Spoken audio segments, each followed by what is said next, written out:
John, thank you so much for inviting us for this special occasion to celebrate 350th anniversary of Chateau Rosen Segla. We are very happy to be able to celebrate this together with you. Thank you so much. Thank you. Thank you for coming such a long way. No, it's not a long way when it comes to Chateau Rosen Segla. How do you feel to celebrate this very big occasion? I mean, especially you were at Chateau Latour before and I came here, Yes. you know, to change everything. And Well, you know, it's a very moving thing. Yes. When you think that the property has existed for such a long time,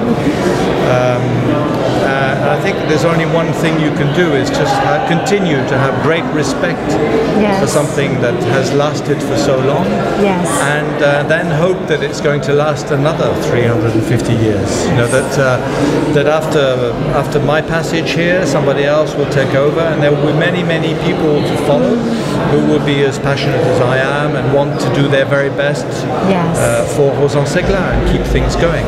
But it's amazing that such a terroir Yes. can produce great wines for so long. It's amazing. The mystery of nature continues. Yes. So this is a very special occasion, and it is special, and I think it's something obviously that we've got to share with people like yourselves, who are all our ambassadors in the world selling our wines. So I think it's very important to share that moment with you. Yes. And in this year, that to celebrate 350th anniversary, I heard that unfortunately a couple of weeks ago you just got hit by the storm, very bad storm. Yes. How are you going to cope with it? Well, like we usually do, we have to be able to adapt and manage ourselves accordingly. Nature we don't control, we just have to accept what nature gives us. Yes. But we have to be able to react as positively as possible. That's all we can do. And we're looking after the vines, and because it's very important. You can't sort of stop. Yes. Everything continues in wine and wine growing.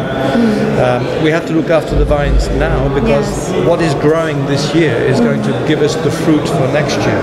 Okay. Yeah. So there's no way to abandon a vine. We have to continue to look after it and clean it up as best as we can. Yes. We had to spray within 48 hours afterwards so that we can heal.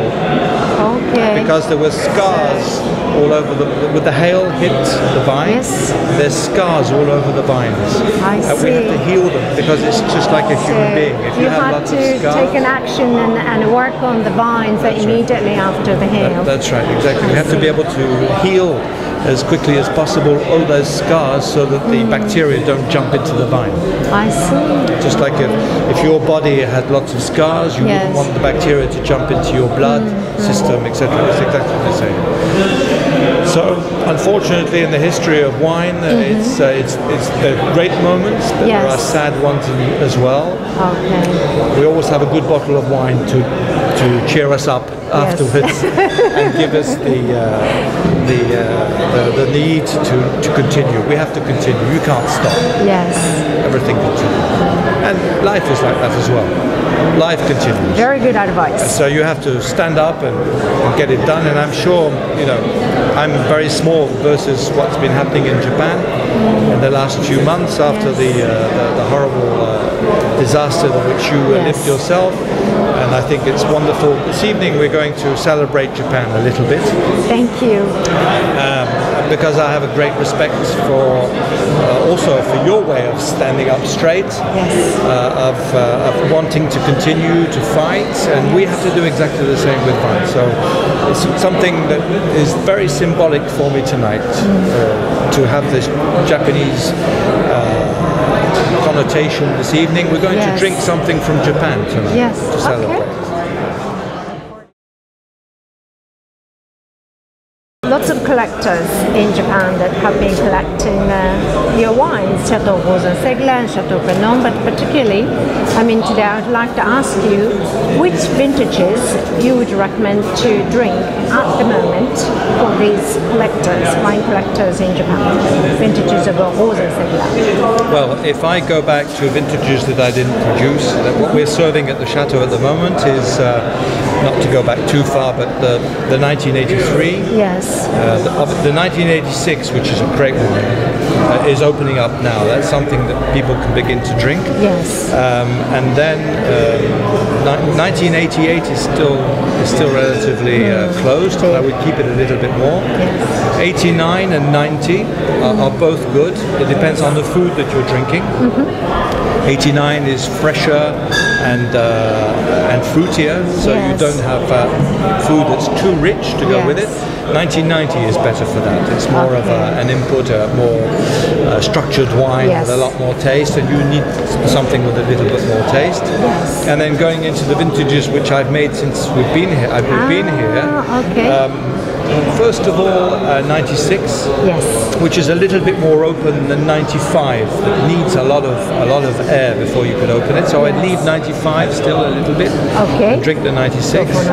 And then the vintages upwards in 98 and 99, they're really delicious.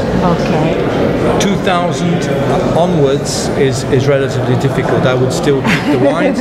I think the only vintage I would drink would be 2003.